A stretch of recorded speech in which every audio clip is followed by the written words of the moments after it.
Hello, my name is Anthony Betts, and this video is going to be on section 4, and it's going to be on difficulties a student might have. So I decided to do the dihedral angle that a student might have a difficulty on completing this part of the question. Not specifically this question. I actually chose uh, this question right here from my exam paper, as I think if you're gonna explain a difficulty of maybe a key principle, which in this case dihedral angle, you might as well do it from an exam paper point of view. So yeah, let's get right into it, and I'm gonna explain how to solve it, and also explain what students might find difficult and how to overcome it. And if I explain how it's kind of like solved and the understanding behind it, it might clear up some of the issues they might have. So, from thinking from a student's point of view, the first thing might be is um what's the first step? Like, how do you find a dihedral angle? What's the first thing you need to do?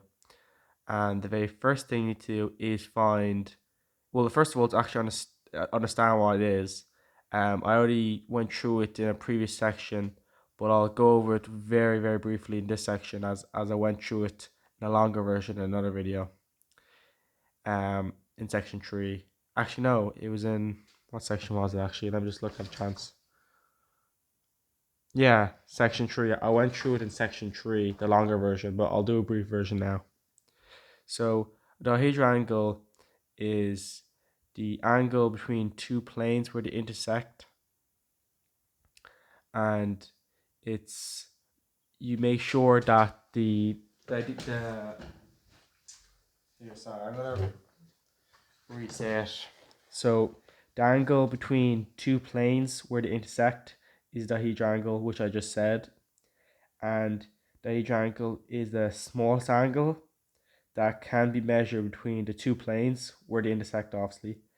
Um, and is measured perpendicular. It's very important you make sure you understand it's perpendicular to each plane and perpendicular to the line of intersection.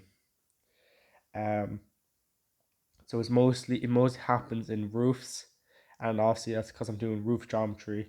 So what I decided to do is for this question, because it's an exam paper question and it's on a roof. So you now should understand what dihedral angle is, and now I go back to where to start. So where they intersect, the dihedral angle we're trying to find is between A and B, which is here, A and B, which in elevation is A, and then you actually can't see B. And all, yeah, sorry, it's back now focused. A is right there, but you actually can't see B because it's on the other side. But you can see here in plan, it's right there. So the intersection is kind of obvious. Like if that's A and that's B, the intersection is right here. It's OP. It has to be that line. There's no other line it can be. So like I said, you need to go perpendicular to it. So I went perpendicular, so I projected all my lines up perpendicular to OP, and that's the completion of the first step of understanding what a triangle is. If you don't understand it, if that might be a difficulty, now you do.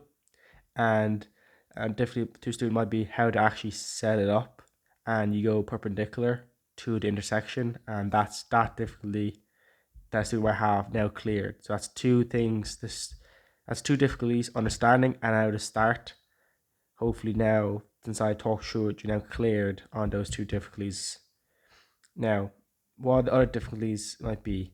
It could be maybe once you project it, where do you get the heights? So heights, that's probably a difficulty most students would have. What I use is a two, or well, I use and all teachers use. It's a thing that I was taught. It's like a two-step back method. So if I'm here and I want to know where the heights are, if that's a difficulty I have, you go back two steps. One, two, you get your heights from elevation. So I tell my students to find the heights. You go back two steps, and wherever that is, that's where you get your heights. So in this case, it's from elevation, and then you can then plot your points. Once you then plot your points, you then need to look through that line of intersection, which we know is OP, which is right here. And since we now went perpendicular, we know this point that when we look through, we know this line is first of all a true length, which I written here, and we have to look through it. So students might be like, okay, now sir, if I look through it and I project my other points, now the word to find this height, is it still elevation? That might be another difficulty. But remember, you have to go, what I told you, you have to go do the 2 back step method. It's not always going to be elevation, it's a 2 step back. So that might be a difficulty is students might think, oh, since I complete this one with elevation, they might ignore the 2 step back method and just keep doing the height from elevation. But this is going to give them the wrong answer.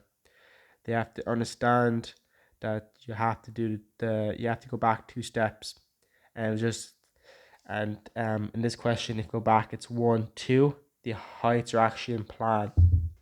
So students will get the heights from plan, and that will be able to draw them the dihedral. So that's all the steps is to actually draw the dihedral. And I just want to go briefly over through all the difficulties, which were the heights, the setting up, the understanding, um, the words, so true length. Also I have here point of view, because when you look through true length, you have to get a point of view, because that's just, if this is the true length, let's say this pencil is true length. If you look through this pencil, let's say from the bottom, all you will see is a point of view. So they're all the difficulties a student could have, and hopefully this will clear it up.